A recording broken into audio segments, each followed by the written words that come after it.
Welcome, everybody, to the Circle of the Debate podcast. Top 5 picks of the week here for week number 32. 32. It's the devious one, Ivan C, here alongside with my brothers from another mothers, and that is the one and only. He is the one and only. I don't know who does this. Who is this? Is that a wrestler? Steve-O. Steve-O. Wait, Steve-O. Oh, yeah, Steve-O. yeah. I felt very Steve-O. I felt very Steve-O right now. I'm on like 3 hours of sleep off a 6-hour tattoo session, so I am running on fumes. There you go, ladies and gentlemen. That's the CK1, Chris Kim. And also we have the hero of all heroes. He is trying to demolish retribution with his 12-inch pythons and end it completely. And he's trying to save us from the global pandemic. And he's trying to save us from the world. World peace, man. World peace. That is the great American hero, Mr. Mike Lopez. And peace and love, everybody. Peace and love. That's right. I got good news for you, man. They sent Mace to the PI.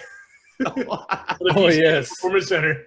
So that might turn the record from 1-5 to maybe 1-6, hopefully. Hopefully. You're almost there. Almost there. Poor Dio Madden, man. Also did not deserve to be in that group. But that's a different list. That's a different list. That's a different list. But yes, ladies and gentlemen, this top 5 pick of the week is our top 5 underrated wrestlers. You know, this is what we feel that who was underutilized, and does have to be could be any promotion. Does have to be also WWE, but it could be any promotion as well. WCW, ECW, New Japan, All Japan. It could be anything. So we're gonna go ahead and start this off. So let me go ahead and start this off myself.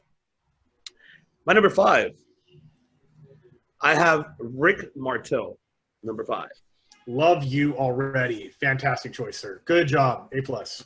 Rick Martel because as the model or as just as the model.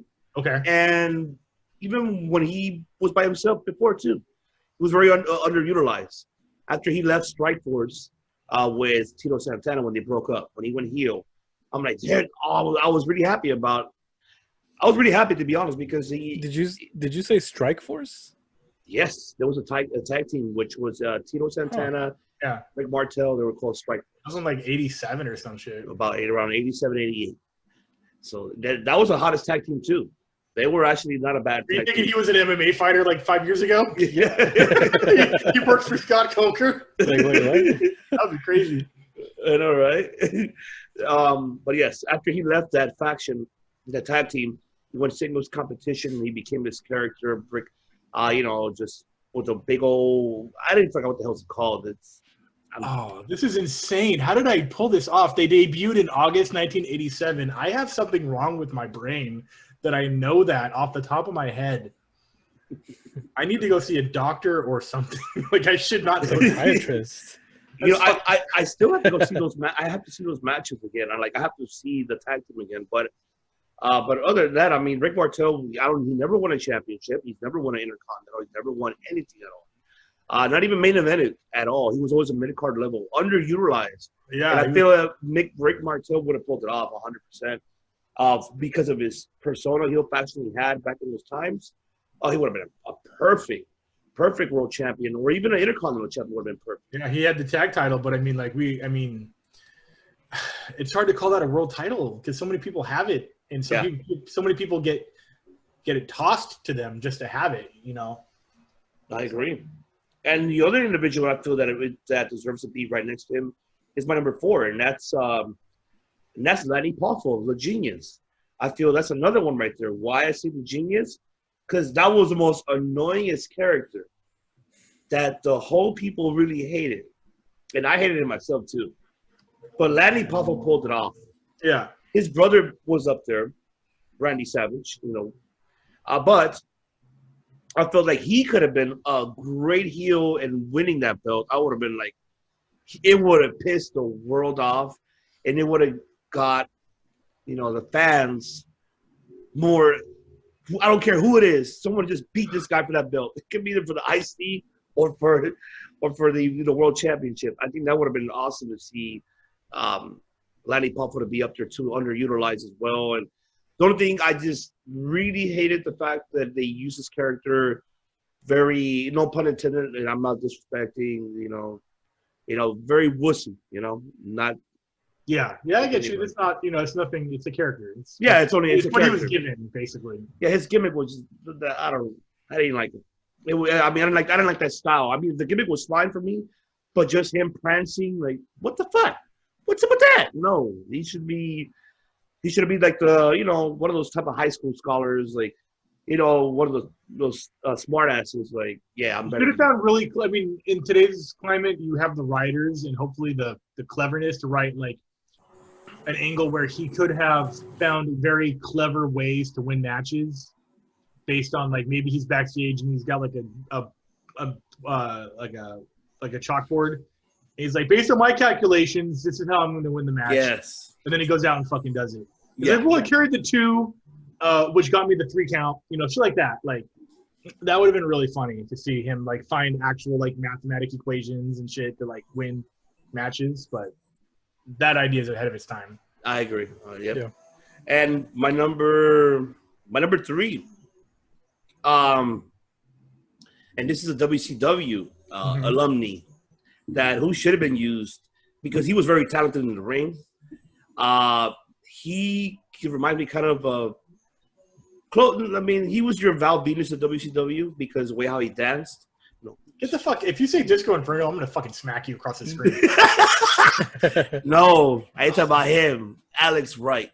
Berlin. Hell yeah. The dude. Berlin guy, Alex Wright. Yeah, I love Alex Wright. The He dancing machine, was whatever. Yeah, yes, he was underutilized. absolutely.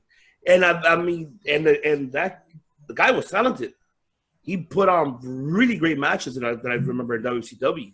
He was And big, too. He wasn't like puff. He wasn't like buff, but he was tall. Yeah, Yeah. but he was cut. I mean, and the guy for sure. he had the looks, he had the charisma, he had the in-ring skills, ability. I feel that he could have pulled it off to be. Wonderkind, right? Was that his name? The Wonderkind? I believe, yeah, in real life, I think it was something like that. Like that was his actual like nickname. Like, let me fucking look that up. That's another Rain Man type of deal. Yeah, definitely. I mean, Alex Wright, well, shit. I was trying to think of what it was. He could have pulled it off, to be honest. I would have loved to see him. But unfortunately, his name was Das Wunderkind. Hell yeah. That's what it was, right? Yeah. Right, Yeah. I loved that character. I did not like the Berlin character, but at least they were trying something. Yeah. Yeah. They turned him into literally turned him into a Nazi, but what are you gonna do, Oh, I hated that shit. Like, Jeez. literally turned him into a Nazi. Like, what the fuck?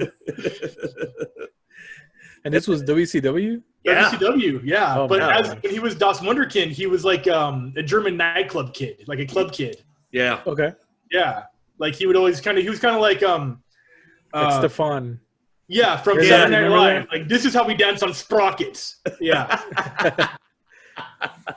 Yeah, good stuff. He can wrestle. Don't let the character fool you. But he could wrestle. He could wrestle. He was underutilized. I'm going along with the past. Like there's some. I mean, because the reason why, because a lot of the present, we already kind of discussed, like, as who should have been champion. Yeah. But I mean, they were used, but then they're now pushed off. You get me? Like they were already. These are guys that weren't even, I think, considered for champion. My list is like probably they weren't even considered for championships. Yeah, and my number 2, but should have been. My number 2 is R. Anderson. Really? R. Anderson. Why? Wait, are you saying Arn or R? Arn Anderson. He didn't get the push you think that this list. I don't, as a singles competitor, it would have been great for him to be a world champion. Okay, I feel you. In like NWA? Yes. Okay. I mean, yeah, he did win the NWA television champion, I believe, or the US. But I still didn't feel, not even WCW. I think he's always been associated as a horseman, not as a singles. Yeah, that's the only thing. Where Ric Flair is like, he's Ric Flair first, a horseman second. Yes. Yeah, I get you. That's how I feel about Arn Anderson. I think Arn Anderson should have been, because the motherfucker could fucking go in a ring.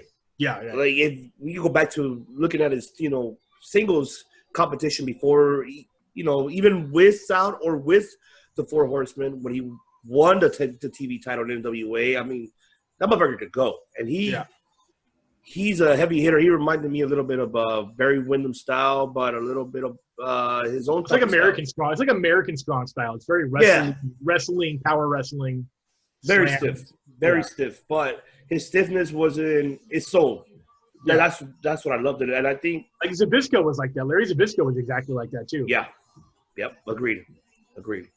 And my number one, believe it or not, I mean, I have to put him in this one number one. Why? Because this is the man with 1,000 holds, and that is Dean Malenko. Dean Malenko, fuck yeah. He's another underutilized. WCW didn't really pay attention to him. He could have been television or U.S., never won those belts, always been stuck in the cruiserweight division, and never was pushed above from that. And he should have been if you push Benoit, why can't you push this guy and this individual as well? And I think he kind of deserved that to be in the World Championship picture. Even in WWE, he could have been in in that picture, or the Intercontinental as well. As well as in WCW with the U.S. belt or for the TV weight. I think Dean Malenko, regardless of his height, he could most technical person in the ring and will not hurt you at all.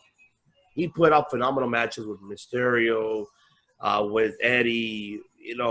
We can name him in WCW and what he's done, what he has accomplished of matches. But when it comes to utilizing him to become a world champion, they really slip on that because he had the looks, he had the in-ring skills, abilities, the charisma. He could have had a manager. I don't know about that one, but everything else made up for it. Okay, yeah, but here's one thing I would add to Malenko: a manager, because he's not really great on the mic. But if you would have added a manager towards him, who would you have given him? Who would you pick? That's a tough one. I don't even have this. I'll put Heenan. I'll put Bobby the Brain Heenan on him.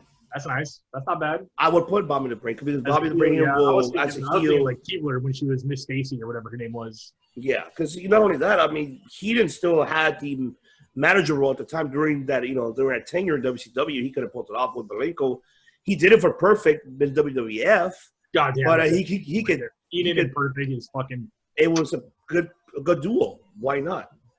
So now my two honorable mentions. My two honorable mentions. One, they slept on this one for a fact, and that is Chris Kanyon. Chris Kanyon. I was thinking about putting Mortis on my list, bro. I was thinking about it. Continue. Chris Kanyon deserved to be in the world title picture. Who better? Right? Who better than him? Who better than Kanyon? I love Kanyon. Kanyon. I love everything he did. God rest his soul. That guy. For real. That guy sold and did put a lot of talent over. He was so fucking good that Edge had to steal his finisher. Yes. People don't understand that. Explain it to them, please. Tell them.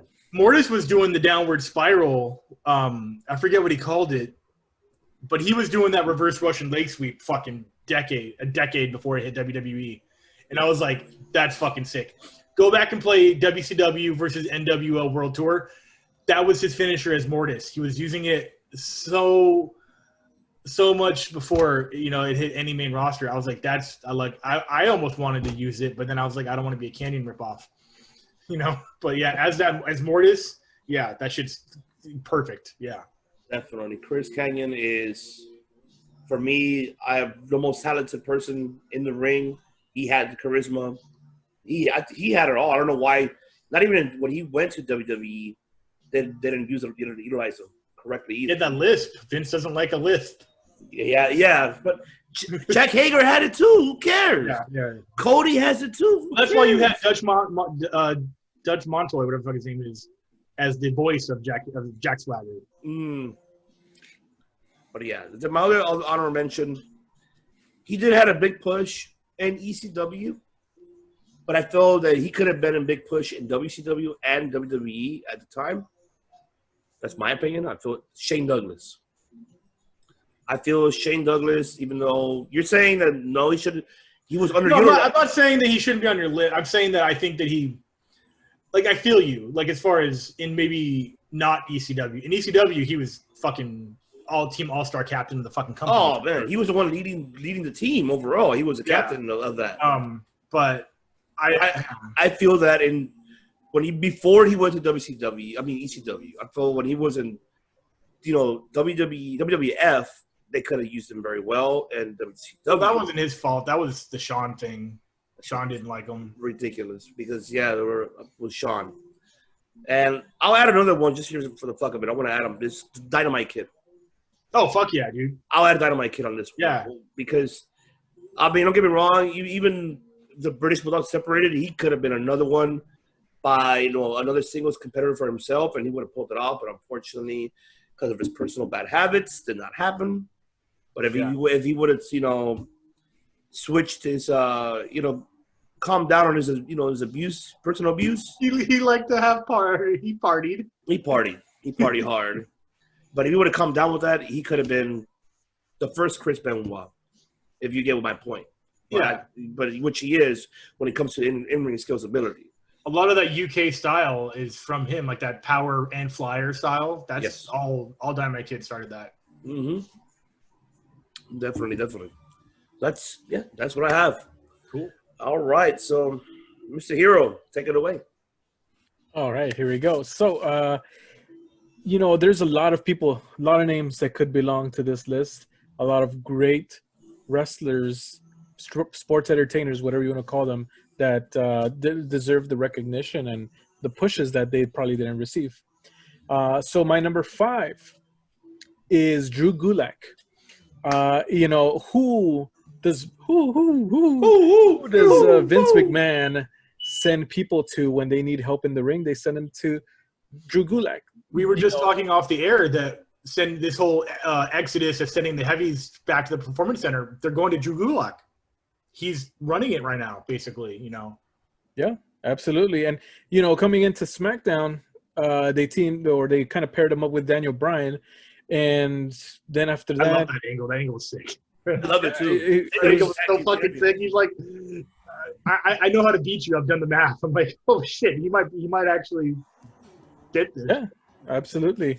But it kind of didn't go anywhere, or at least I missed it. I guess I don't know, but yeah. So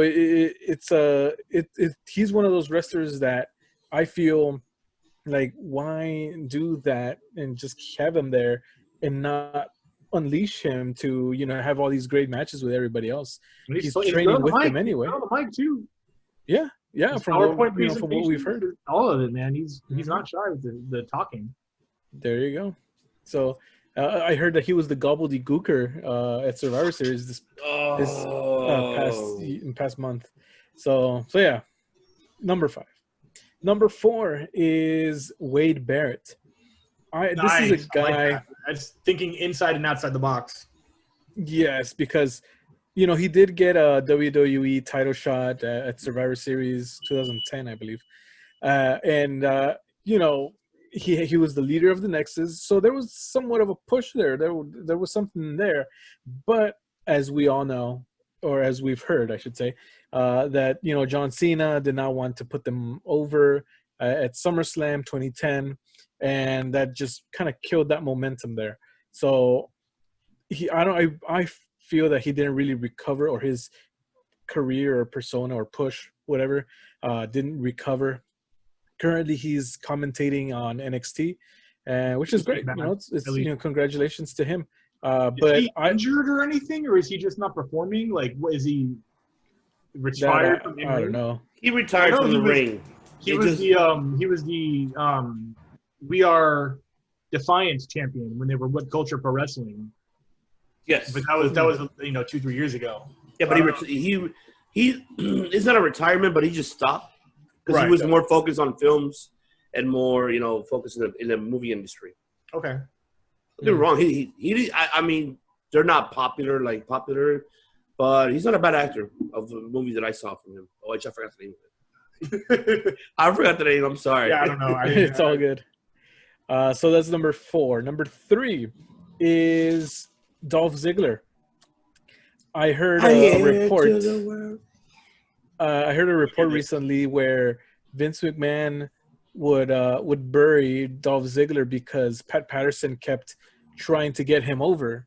And as a rib to Pat Patterson, Vince decided, hey, you know what? Since Pat is trying to get this guy over, let's put him down instead. I didn't know. So it's just it's a shame that McMahon feels the need to do something like that with someone's career. But from what I've heard, again, these are just we're just commentating. We're just giving our opinion. So fuck you, Dave Meltzer. There you go. Yeah. and fuck you too, Dave. Alvarez, Brian Alvarez. whatever your name is, Brian Alvarez. Yes. Yes. So according to that, I'm sorry. Give me a moment. Yes. He said it. Yes. Oh my goodness. Wonderful. All right. So what was Dolph Ziggler. So I kind of lost my train of thought here, but it sucks that has to be going on with him and in his career, because he's very talented. Obviously, he's the showstopper. Oh yeah, and I heard that Dolph is among the top paid guys in WWE. So what he's doing, or the role that he's been given, he's accepted because it's a good paycheck. So but whatever makes everybody happy, of course. So number two is Chad Gable, aka or FKA Shorty G. Thank God. Yes, I would want to see this guy in the UFC. I'm guessing he would be like flyweight division maybe, or bantamweight. He's easily 190. As puffy and short as he is. Yeah. Oh wow. So probably like welterweight or middleweight. Yeah, he'd probably may have trouble cutting it. This is like, yeah, they would need like a 165 division. Yeah, I don't know what he walks around at right now. Yeah. I'll find out what he wrestled at, what his kg was in the Olympics. I'm pretty sure he was like a lightweight. But you're right. Oh my Christ! He wrestles right now with 202 pounds because he's thicker than a Snicker for sure. Yeah. I'm 200. I'm 208 pounds, and I'm 6'1". Jeez. But muscle weighs more than fat for sure. I'm on the losing end of that argument. Let's see. I want to find out. Yeah, he would. Olympic, he was in the Olympics, right? He was in. I believe so. Yeah, trials champion. Okay. All right. But yeah, I would have wanted to see him give the UFC a shot. And a couple months ago, I believe he said, I quit. And I thought, okay, well, cool. Like he could, go give that a shot. Because I honestly, I feel like wrestlers do really well or transition well into MMA. Yes. It's the best base to have because you have discipline and strength, and after that, you just have to learn defense, striking, and other techniques. Yeah, you don't even have to. It definitely helps to learn striking and jiu-jitsu, but it's more important to learn the defense of those styles than the offense if you have wrestling as your primary. Yeah, or the example is Brock Lesnar there. But anywho, so Chad Gable, number two. Number one is William Regal. I love it. Yeah, he's working man. There you go. He's a man. I remember, or every once in a while, I watched that match he had with Goldberg, where I guess that was he was potatoing him the whole time. He didn't want to sell for him. Mm-hmm. Is that the one I'm thinking of? Yes, in WCW. Yeah. Where I guess that is what ended up getting him fired. So from what I heard, he wouldn't sell anything. He wouldn't go up for any moves. He didn't want to take anything, but on purpose. on purpose, because this guy is an awesome technician in the ring. Such a good that European style. And he's good on the mic. War games. Games to this day. Yeah, I love him as commissioner, and I love that he's been the only commissioner in NXT the whole time. You had Dusty Rhodes a little bit in there, but Did you have? They had JBO too. Really? Oh, I must have missed that. That must have been before Tiffany, I think her name was the very first one. The very first one, was Tiffany, I think. Yeah, but that was Is this during the game show era? Yeah. Okay, Yeah. I only started watching when it became Kevin Owens had just like a won the brand. title. Was when NXT had just got back on my radar. Where I was like, okay, this is some cool shit. Yeah. Yeah. So William Regal at number 1. Honorable mentions. Obviously this guy is not, I wouldn't say underrated, but my first honorable mention is CM Punk. And the reason being, the reason being, hold on, comments, is I know that where you're going. he should have main evented WrestleMania. Exactly. Of course. Right there. Fucking exactly.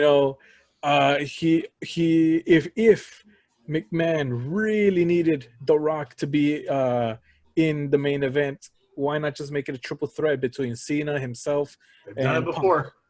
Punk? He's done it before. They've done it since. Exactly. So there really was no issue with giving him that main event. Had he given that to him, because I feel like that's what he really wanted. He wanted the main event, and he was. That's all he wanted. That's all he wanted. Yeah. He didn't even want to win. I don't think he even wanted to win that match. I think he just wanted to have it. Exactly. Not only that, but the only thing he could have. I think Jericho and him could have made it in too, as well, if you remember that. But that one was the second, I believe, main event. It's co-main event. The other one that he really wanted to main event, which should have happened, was WrestleMania 30. It should have been CM Punk versus Daniel Bryan. And oh my God! He would have put that would have been a match of the century, because he would have put over Daniel Bryan. He knew Bryan was hot at the time. He knew, okay, I'll put him over. CM Punk should have lost a belt during that time. He should have had it. Should have gone to WrestleMania 30, defending it against Daniel Bryan. I would say Iron Man match. Fuck it. Fuck yeah! Wow. From there, besides his MMA career, Phil's not stupid. He understands the wrestling business, and he understands in-ring psychology, and he understands what it means to put someone over when they deserve it, right at the right time. Yeah, and not only that, but he's okay with losing when it means so much more to the other guy. Agreed, but remember that he mentioned that during that WrestleMania 30, they booked him for Triple H to win. And they were using each other's real names. Okay, Paul. Yeah, okay, that's when he was like, no, fuck that. Why am I going to go wrestle you at WrestleMania 30? And for what reason? I mean, shit. Why should it be me wrestling you? That's when they switched the whole angle. Daniel Bryan had to wrestle Triple H first, and then he got to the triple. It got into the triple threat match. Main event. Yeah, main event. They had to switch the story like so quick. But honestly, it should have been CM Punk and Daniel Bryan. It's not Randy Orton. Randy Orton and Batista should not have been involved in that. It's just. Yeah, I feel if they had Batista there, he could have easily had a match with somebody else, like a newer talent, I would say. Maybe like a Roman Reigns even. Batista and Roman Reigns, I feel like that would have appealed to me more than Batista and Orton. That would have been a nice feud, even now. Even now, for sure. Damn. So second honorable mention is Lana. I just can't. I don't know. When you're a boss, when you have your company, and you see the dedication and just the wanting to improve so badly to make a statement or to make your mark in history, you gotta commend that person, and you gotta that's the people you need to surround yourself with. And I see the effort that she's putting in, and just the wanting to improve, so I would definitely would like for them to kind of not just have her go through tables or winning by just standing outside of the ring or all that silly stuff. Get behind this person. This person likes being in your company, wants to be in your company, despite her husband is somewhere else, right? Wants to be trained too. She's like, train me, please. Yeah, I don't want to just be a piece of ass on screen. I want to compete. I heard her say this, Yeah. So that's why she flies. She flies to Natalia's house. Yeah. To go ahead and go train to get better and better. And you know what? She's getting better. So I give her credit. Yeah, and I'm looking it up right now. I love the finisher they gave her, which is that it's like a underhook sit out face bomb or something like an X Factor. It's almost like an X Factor. Well, she has another one besides the X Factor where she came out and she did it, and it was like she had the double underhooks like a tiger, like a dragon suplex. Right. She lifts you up and then she like does some weird shit where she throws you forward. I was like, oh, that looks fucking crazy. That's pretty cool. Yeah, but she wants it. She definitely wants to be more than just a comedy gimmick. Yeah, but I'd give her credit where credit's due. I mean, she's really trying hard to be on television and to actually not only that, but also to be pretty much developing her in-ring skills ability. And I give her props 100% for her to keep on trying and to learn. She don't want to learn from Miro. She want to learn on her own. And I respect that. Because you don't want to learn from your husband. You want to learn from on your own to get your own type of style. That's a lot of respect. Especially learning from Natalia. She's another one that one of the best in the world right there for sure. Yes. For training and in ring, Yes, I see Natalia being the future head trainer for the PCs. So I see that. Her and Sarah D'Amato can run that shit for sure. Oh yeah, definitely. They will run that shit a lot, and I can't wait to see it. And now they paired Lana with Asuka, and honestly, like a couple months ago, I would have never thought of that pairing, but now that it's there, I can see the chemistry between the two of them. It's comedic, but with Asuka being champion, it's not overly comedic. It has the potential for a tag team title run. So we'll see. Definitely, 100%. I love it, man. See, I'm going from the past. You're going from the present and the future. That's dope. You're going from. I love it.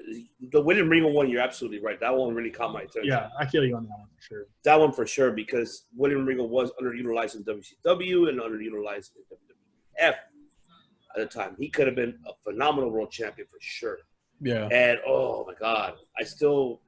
If you guys don't see the archives, we did top 5 dream factions. I didn't say the round table. We should have been. William Regal being the one, leaving that round table with Wade Barrett, Sheamus, Drew McIntyre, and who was the other one? Yeah, only them 4. I would say that would have been so awesome, just them running like the whole WWE Ruthless Aggression era at the time, or even right now. That would have been so dope right now. Awesome, I love it. But you're absolutely right, Mr. One and Only. The floor is yours. What's up, man? This list was tricky because I didn't want it to feature people that I thought should have been champions that weren't like we had before. Otherwise, it would just be that same list. So, yeah, I did kind of narrow it down to people that didn't even get a push towards a title picture or as close to it as I thought they should have deserved. It is a mix of the past and the present and possibly the future. My number 5, man. I dug this character. It was, I don't want to say original, but it was something else. It was something else, man. And along with your Chris Kanyon gimmick of Mortis, this was the opposite of that. And I'm going with Glacier. Oh my God! I forgot about Glacier, bro.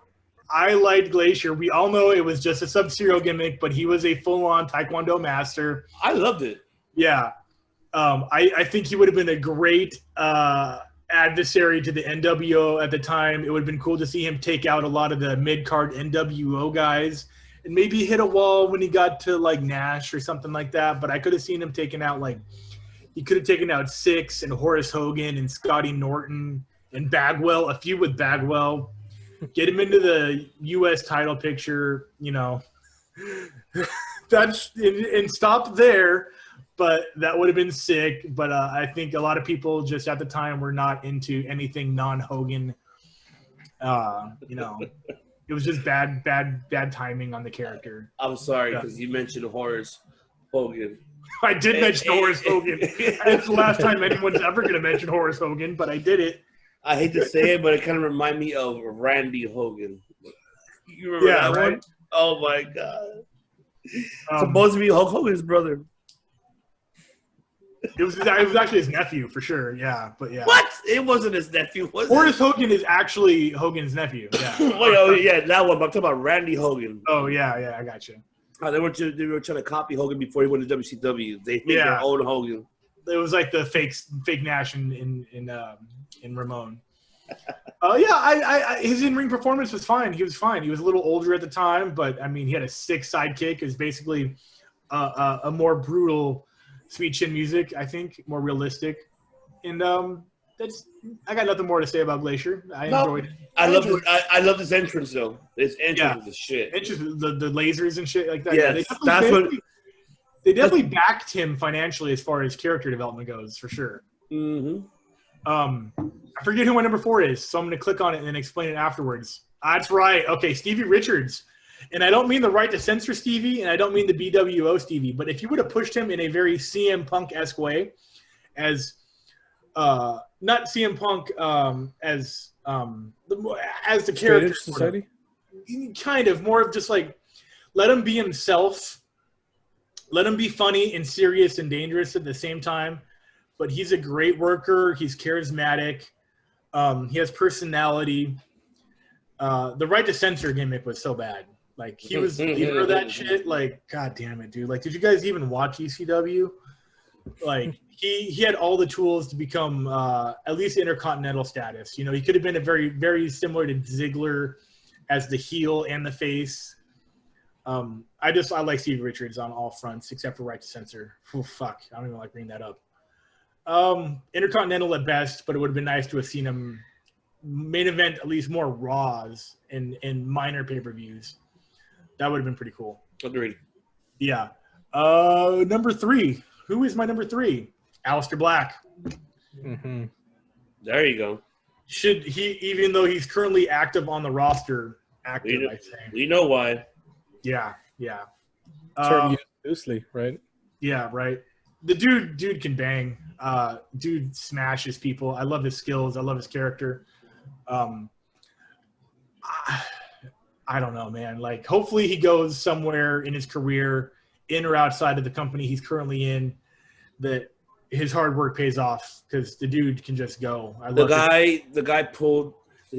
How you said, I'm with you 100%. I'm adding more to the firewood. What you're saying. Yes, in the independent circuit, he did phenomenal. In the UK, he did great in NXT, man. The whole that storyline about who attacked Gargano and Ciampa, that whole with the Nikki Cross, and then who attacked him, and that lasted for a year. That was a year-long storyline with great payoff. He picks up Gargano with his foot and says, "I absolve you of all your sins," and hits him with the second black mass.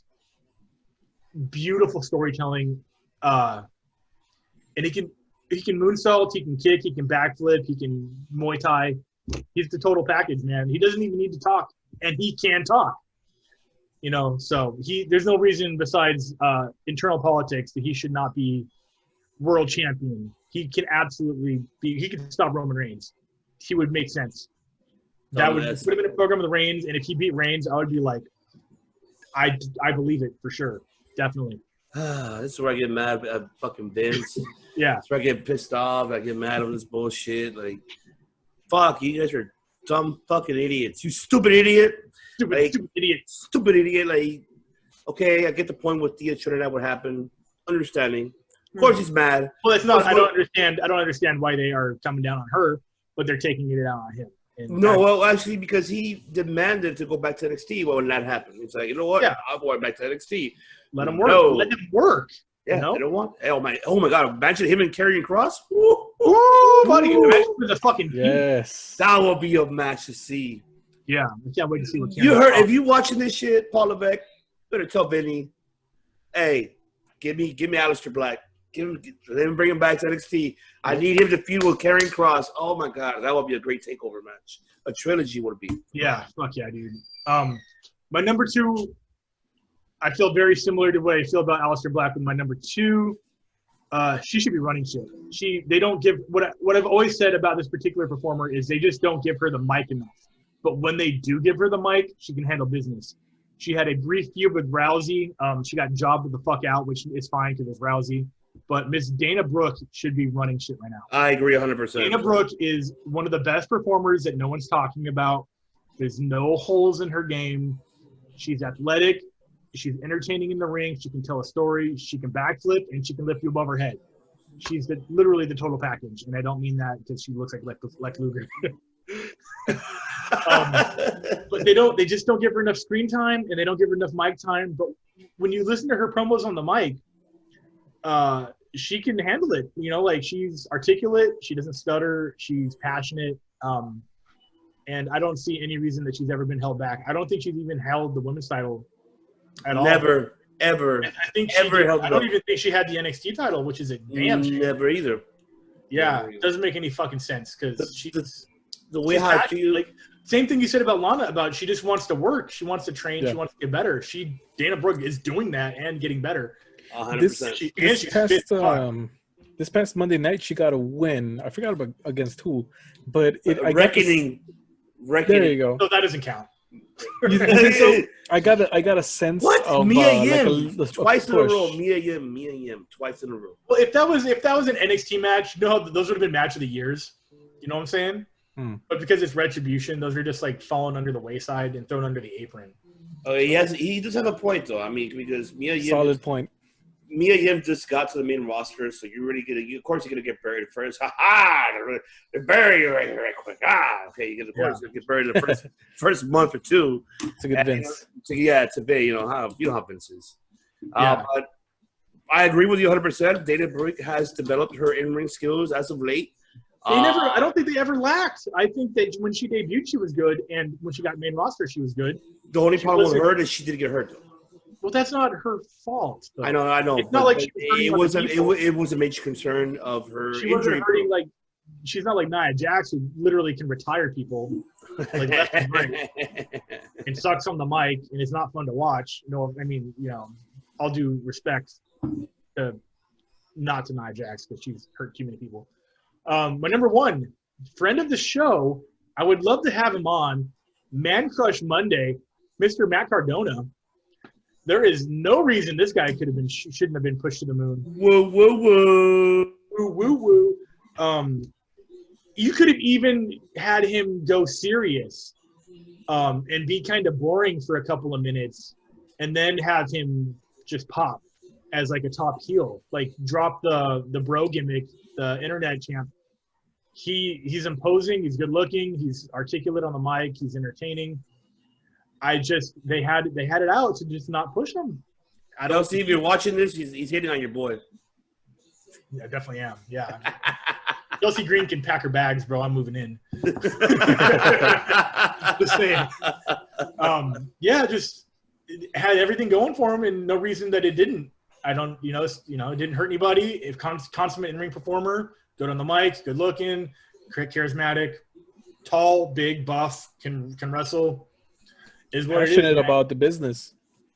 He is. He's very passionate about the business. How Mike said. Absolutely. Yeah. He didn't even sign the contract with the AEW because he just wants to travel. He wants to wrestle as much as he possibly can against as many people as he possibly can. He's a road dog. He wants to be out there moving. Hopefully he finds a home somewhere that gets him the recognition he deserves. Right now he's kind of just wrestling wherever we'll have him. And that's fine. He's happy. I'm happy. He's happy. Yeah. Call me. I didn't have any honorable mentions when I started this list, so I don't have any graphics for them, but I will throw two out just because we got some time. My first honorable mention is a very unknown wrestler. He's sort of obscure unless you were with me every Friday night watching like straight under the table ECW, and that's Mr. Chris Chetty. Shit. Chris Chetty was the shit, dude. I forgot about him. Yeah. Chris Chetty was – I think he had some issues. I don't know if they were alcohol, drug, or mental related. I don't want to bring those up and speak on something I don't know. Mm-hmm. But when he was performing, he was fantastic, man. Like, he was really good. He was kind of a power flyer. Didn't fight anything like Taz. No. His style was way different. I think his finisher was like a moonsault, but it was like a clean moonsault. And I think he actually used to do it off of balconies like New Jack, but with the backflip. What the hell happened to him? Dude, I don't know. I have no idea. I don't know if he's training. I don't know if he's, I can look it up right now because we're live, sort of. Chris Chetty. Please don't be dead. Please don't be dead. Okay. Okay. Thank God. He reunited with, that's right. He was a tag team with Nova. I love that. He came back in 2013 as a retirement match in a tag team in a company called PWS. It was him and Nova versus Hurricane Helms and Starman. Starman's awesome.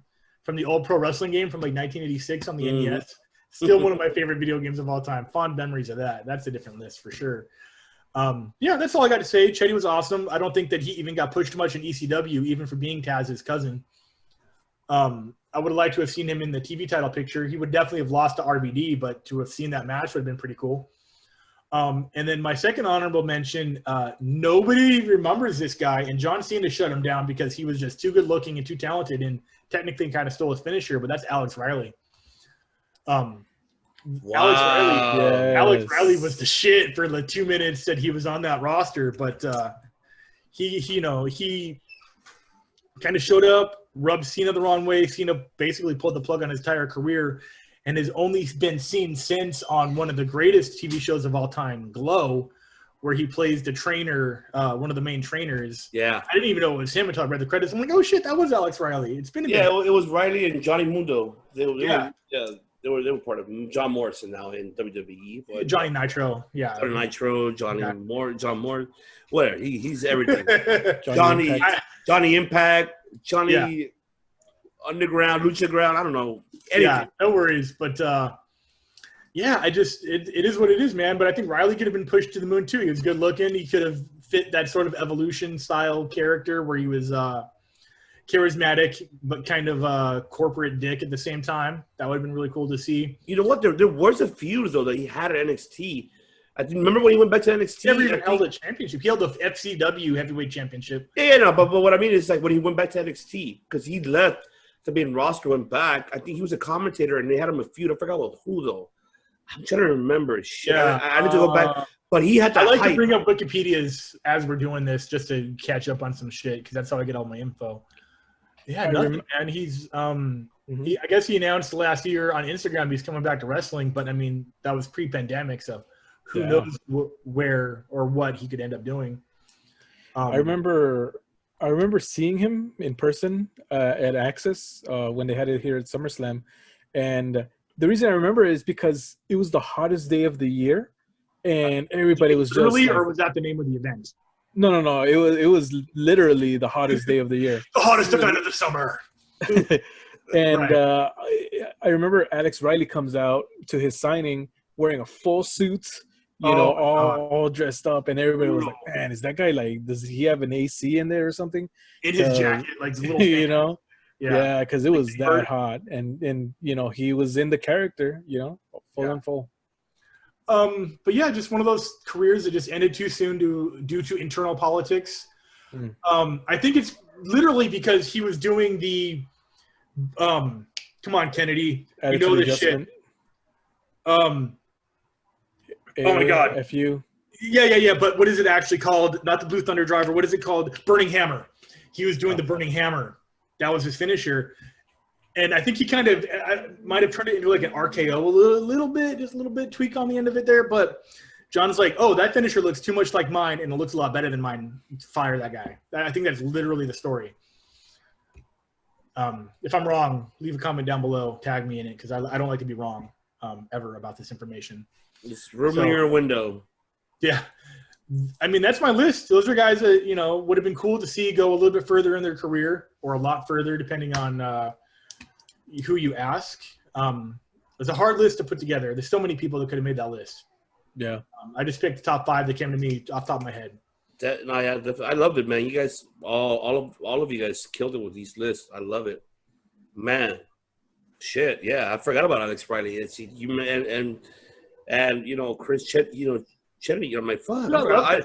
Dude, I forgot all about it. I'm gonna look that up right now. Chris Chetty's moonsault. I'm gonna have to look at his matches again because I really don't. I remember that name, but I just never came across the head of him until you just mentioned it now. I think he had a cool ass finisher too. Chris Chetty has a whole match. You know what I'm gonna look at? Glacier, great. That's what it was. He did a double jump moonsault. There it is. He would springboard to the one rope, then jump to the second rope, and then do the moonsault. I fucking knew he had a sick ass moonsault. That's what it was. Okay. Yeah. Right, I'm gonna have to YouTube that for sure. It's like a 6-second clip. I'll just do it right now. Definitely. I'm gonna have to do that. We always have a private message opened up on Facebook so we can chat while we're talking here. A little inside wrestling behind the scenes right there, but we're talking behind the scenes at the same time. There you go. That was a fun list, man, and I look forward to what you. I don't know if you're ready to announce the next list, man, but I am going to announce it, which is the next top 5 is coming up for week 33. We were doing the best top 5 best feuds, rivalries. Could be that, feuds or rivalries, it's the same shit. So let me top ask: 5. Can it be kayfabe and outside the ring, like in and outside of the business, or are we talking? We can talk characters in and out of the business. All right, okay. Hell yeah, yeah. We're both looking at our drops. Oh yeah, definitely. I mean, yes. So that I'm looking forward to go ahead and do that. The top 5 best feuds, and we are gonna have actually a guest, which I'm not gonna mention his name yet, but we're gonna have a guest. He's one of our alumni brothers from the podcast world, radio station world. So from Detroit, Michigan. So I'll go ahead and he'll be joining us in our top 5. So stay tuned for that. And also don't forget next Friday, as we're going to go ahead and give you guys some results of what happened on the J Cup, AAA, on what happened to Mania, what Kenny Omega, if he can regain. I mean, we don't know. We shit all this. We're not saying anything because, it's not Friday. It's not Friday yet, so we'll let you guys know. And also what happened on Impact, Final Resolution. So much shit. There's been so much wrestling content. Good shit. 2020 is ending. I didn't see this year ending so well for professional wrestling. It looked grim in the beginning, but it is fucking popping off like it's never popped off before. 2021 one of the best. 100%. I 100% agree. Definitely. Yeah, I did not see this coming. I didn't see it ending so fucking well when it started so bad. Definitely. So we're all looking forward for it, ladies and gentlemen. So make sure you guys tune in for next Friday, episode 33. Make sure you guys tune in for that. We give you the results and much more pro wrestling content we will actually provide. We'll cover as much as we can. Don't forget also to subscribe to our channel below, right there at the video. Make sure you guys subscribe to our new viewers. Make sure you hit the subscribe button and also hit that notification bell so you will get our weekly episodes every Friday and our top 5 every Sundays, and you'll get unexpected exclusive interviews. So keep an eye on that. So stay tuned. Stay tuned for that. And also we have another upcoming interview that we'll be releasing. So keep an eye on that, which is our brother. I mean, we love them because the fact that here in SoCal, they were the ones that really helped us to get more exposed in the independent circuit and more around California, what's going on in the professional world of California. And that is SoCal Uncensored. So we'll be going ahead and interviewing them. So stay tuned for that because we have a lot of questions to ask. And that's also our brother right here, Chris Kennedy, has a lot of questions to ask. And let the viewers know what is SoCal Uncensored if they don't know. Not for people from SoCal, but man, SoCal, I owe so much of my life to SoCal Uncensored. SoCal Uncensored is one of the first message boards pre-Reddit, almost pre-Google, that existed on the internet that fully supported independent wrestling in the Southern California region. They were the only place you could go to find out where the indies, I'm talking before Pro Wrestling Guerrilla, before United Wrestling, before Hollywood Wrestling. I think they started in 2001. I have an interview on this website from 2001. And basically it was articles, interviews, and a message board that was always active. And there were reviews of shows. There were articles about upcoming events. Basically, it was where you went to find out wrestling in SoCal. That's all I have to say about it. I'm just so excited that we get to have these men on. I'm glowing right now. This is my entire life come full circle. 20 years later, I get to interview the people that my very first interview was with, and I can't wait to share that with them. Definitely, 100%. We cannot wait either because it's because of them. They gave us life in professional wrestling in Southern California for us to know about everything that's going on. And that's when they, that's a lot. We have a lot more. I'd rather not say over that. Make sure you viewers watch that interview because we have a lot of questions to ask them. So stay tuned for that. Make sure you tune in for that exclusive interview coming up this week on the Circle Debate. And so don't forget also to subscribe to our Spotify, Anchor, and Pocket Cast as well. You're getting us on all major platforms. Whoever, if Mike helps too as well, but I had nothing to do with it. It's everyone, man. It's all contributions, everybody. It's not only just one person. It's everyone here. It's not only just one. It's everyone. So once again, make sure you guys tune in for that as well. Make sure you guys, you will find this obviously on Spotify and Anchor and Pocket Cast. So once again, ladies and gentlemen, thank you so much for tuning in, and we'll see you next Friday for episode 33 and the next Sunday of the top 5 best feuds and rivalries. Once again, the DB's One Ivan C, the one and only with the 4 minutes of heat sunglasses. Shout out to you, Rock God, man. Rock God, if you're watching this, and also the hero of all heroes. And that's right, he's flexing to you right there. And you see, he no longer has WWE toys. He has now AEW toys. He's come to the right side of the world. Proud of you, bro. Proud of you. W. That's right. Saying to you guys, I bid you goodbye, and good night. Bang.